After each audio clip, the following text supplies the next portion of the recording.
If the state of California offered you $150,000 to buy your first home, would you take it?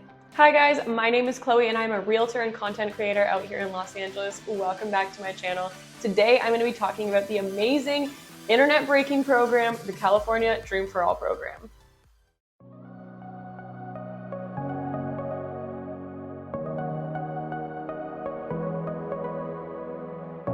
Last year, the state of California went through $300 million in 11 days in this program. It absolutely broke the internet and went viral, and it's coming back, so let's talk about the changes. So the state of California recently announced that this April they are bringing back the Dream for All program, and they are giving you up to $150,000 towards your down payment. If you missed out last year or you're just hearing about this for the first time, let's run through some of the basics of what this program is, who qualifies, and how to get it. There are definitely some huge changes this year to the program that are drastically going to affect who qualifies and how. In this video, we're going to go over some of the big changes and some specific examples to understand exactly how this program works. By the end of this video, my hopes is that we can find out if the Dream for All is your dream come true in 2024. If at any time during this video you have questions about the Dream for All, about loans, about the housing market, about real estate in Los Angeles, please leave a comment below. I will get back to you. I'm also offering one-on-one consultations. Use my Calendly link in the description to book a call with me. And if you're ready to apply for the Dream for All program, we have early applications we're taking right now. Link in the description for that as well. My preferred lender, Legacy Mortgage, would love to start that application process for you. And of course, don't forget to like and subscribe. If you like this kind of content, if you learn anything from this video, please give me a thumbs up and hit the subscribe button. Okay, let's get into it. What is the Dream for All program? So the Dream for All program comes in the form of a shared appreciation loan. So this is different than a down payment assistance grant because this is technically a loan that is repaid.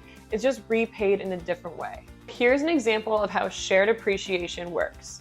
Let's say that you purchase a $500,000 home and you get a mortgage for $400,000.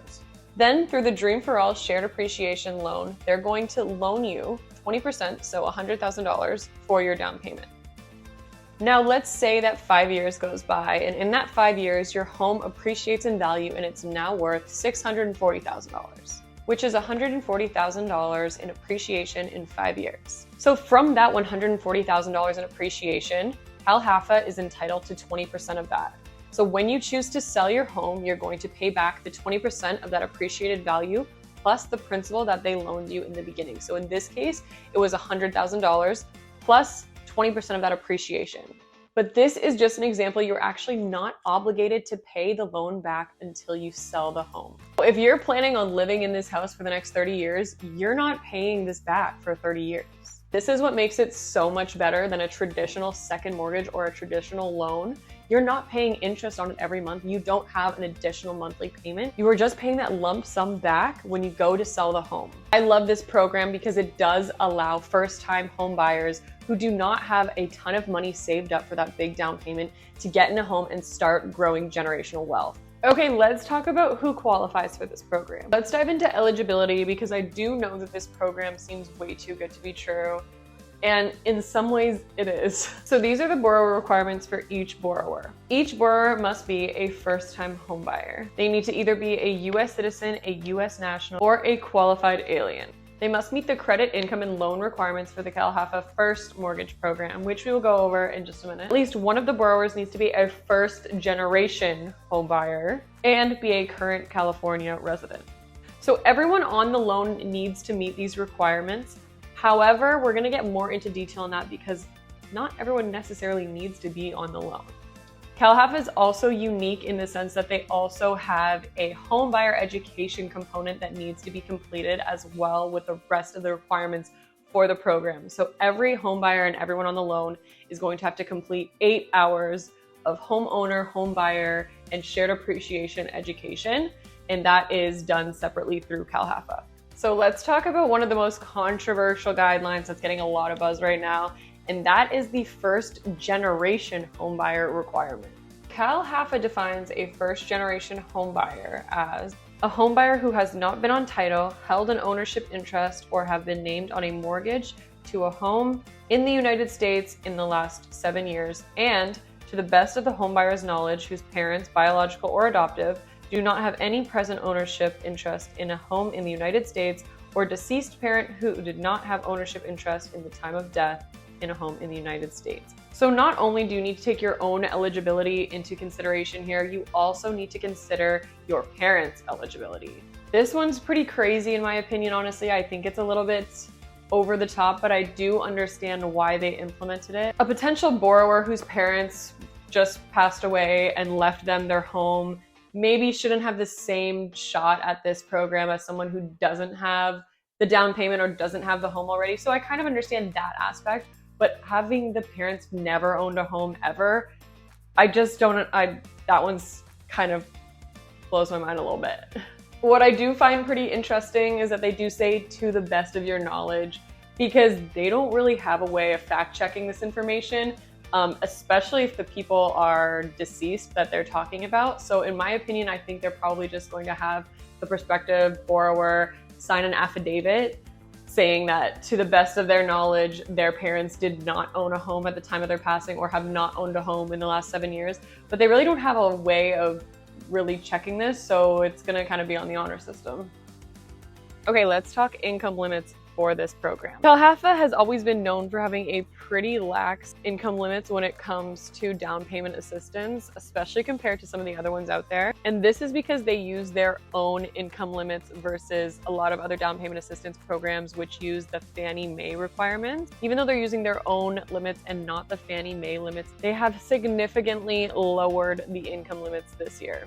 And this is going to squeeze a lot of people out of this program, specifically in LA County. So let's take a look at these numbers. So these are the numbers that we had last year back in April of 2023, and this is what the income limits were back then. As you can see, Orange County was at $253,000. LA County was at $194,000, and San Diego County was at $231,000. And these limits are for both people on the loan or all of the people on the loan. So if your whole family is going in and doing this program, if there's 4 of you, the total that your whole household can make is that number. So in LA County, it was $194,000. And now here is the updated numbers for 2024, and this only applies to the Dream for All program. This doesn't apply for all CalHFA programs. So this is just specifically to restrict the Dream for All program even more and kind of squeeze out more people. As you can see, this year, Orange County limits are $202,000, San Diego down to $185,000, and Los Angeles down to $155,000. So the reason that I think that they've lowered these amounts so much is to restrict more people from applying and meeting their requirements, because last year there was just a flood of insanity of people trying to get in this program. A lot of people that should have qualified missed out. And not only are they trying to limit the amount of applicants that can apply for this program, they're also trying to limit the types of homes you can purchase with this program. And if you live in California, you already know how expensive home prices are and that they are not getting any cheaper. And not only that, but we don't have interest rates on our side right now. They are significantly higher than they were during the pandemic and pre-pandemic, and a lot of people are in that lock-in effect. This is not helping affordability in any way. Effectively, by lowering the income limits, they're lowering the amount of homes you can qualify for as well. And I think the reason for this is they really want a revolving door of funds, because ultimately you don't pay the loan back until you sell the home. So if you find your forever home and you use the down payment assistance to buy your forever home and you're there for 30 years, CalHFA is not seeing their money for another 30 years. Whereas if you were to buy a starter home that only lasted you 5 to 7 years and you had to sell the house, repay the appreciation and the loan, they're able to give that money back again. I get this question a lot when it comes to this program, and that is the income limits. Do they apply to both borrowers or are they individual? And the answer is the income limits is per household and per people on the loan. So if both your husband and wife are both on the loan of this program, the total combined can only be $155,000 in LA County. There is a way around this, however. If you can qualify single, say your husband and wife are both buying a home, if only one of you can be on the loan, then that works too. You can just use that one person as the sole borrower. By far the biggest change that they made with this program this year is the way they're dispersing the funds is going to be in a lottery format. Last year was on a first come, first served basis, and it was chaotic to say the least. As I mentioned before, they went through $300 million in 11 days, and it was all people who had already been in escrow that got to take advantage of it because it went so fast.